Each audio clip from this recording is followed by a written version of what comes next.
Alors, l'été, quand Jacques de Jandil est en congé, eh bien, il va tester tout simplement le tourisme pour les personnes à mobilité réduite. Et là, il a décidé d'aller à Séoul pour voir si justement cette ville était adaptée. Parce que sur le papier, Séoul dit oui, nous sommes la ville, peut-être une des villes les mieux adaptées au monde. Alors qu'en est-il réellement? Eh bien, il est allé voir.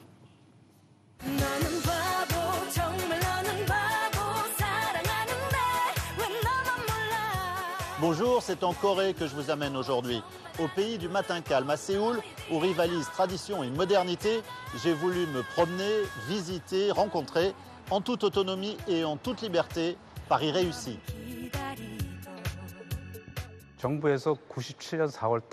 En 1997, le gouvernement a voté une loi pour protéger les personnes handicapées.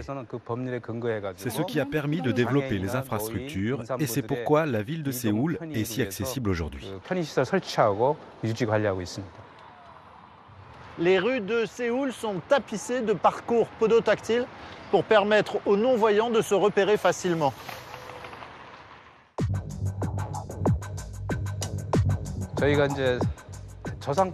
La municipalité de Séoul travaille encore à l'amélioration de l'accessibilité des transports publics. Beaucoup de bus sont déjà adaptés et c'est le chauffeur qui aide les personnes.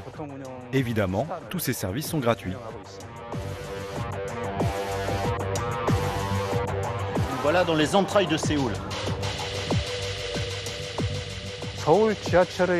Il y a 9 lignes de métro à Séoul, qui est la deuxième plus grande ville du monde.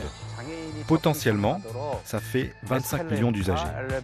Chaque station de métro est équipée d'escalators, d'ascenseurs ou de monte-escaliers. Tout est pensé également pour les personnes aveugles, avec des parcours podotactiles ainsi que des alertes sonores. On essaie vraiment de faire le maximum. Nous sommes dans le quartier d'Insadong, c'est le quartier où il faut venir quand on est à Séoul. C'est complètement accessible, on y trouve des petites boutiques, des restaurants, on trouve plein de choses sympathiques et puis surtout, on roule sans problème. Ce guide a été publié il y a 1 an pour les touristes handicapés et il est distribué gratuitement par l'Office de tourisme de Corée. C'est une mine d'informations. On y trouve les meilleurs endroits à visiter avec pour chacun d'eux les moyens d'accès, là où les stations de métro les plus proches, les toilettes adaptées et même les places de parking. Ce guide reprend également les hôtels et restaurants accessibles. Très prochainement, il sera disponible sur Internet et en application sur les téléphones portables. Ainsi, les informations seront régulièrement mises à jour.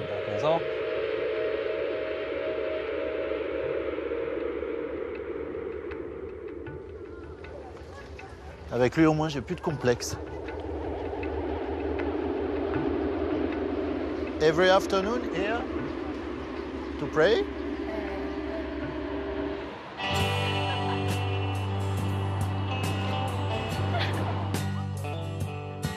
Nous sommes au Musée national de Corée, un bâtiment ultra moderne, 120 000 mètres carrés d'exposition sur la culture de Corée, sur le bouddhisme, sur l'art asiatique, avec des expositions relatives à la peinture, à la calligraphie, à la sculpture.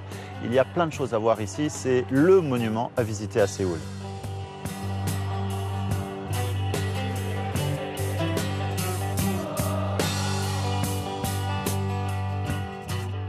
Vous aussi, vous pouvez venir visiter ce pays étonnant.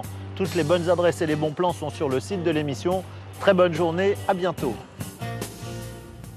Eh bien voilà Séoul qui tient ses promesses et ce que j'adore dans les reportages de Jacques, c'est que très rapidement on en oublie le fauteuil et on découvre cette ville fabuleuse, Séoul, et ça donne envie.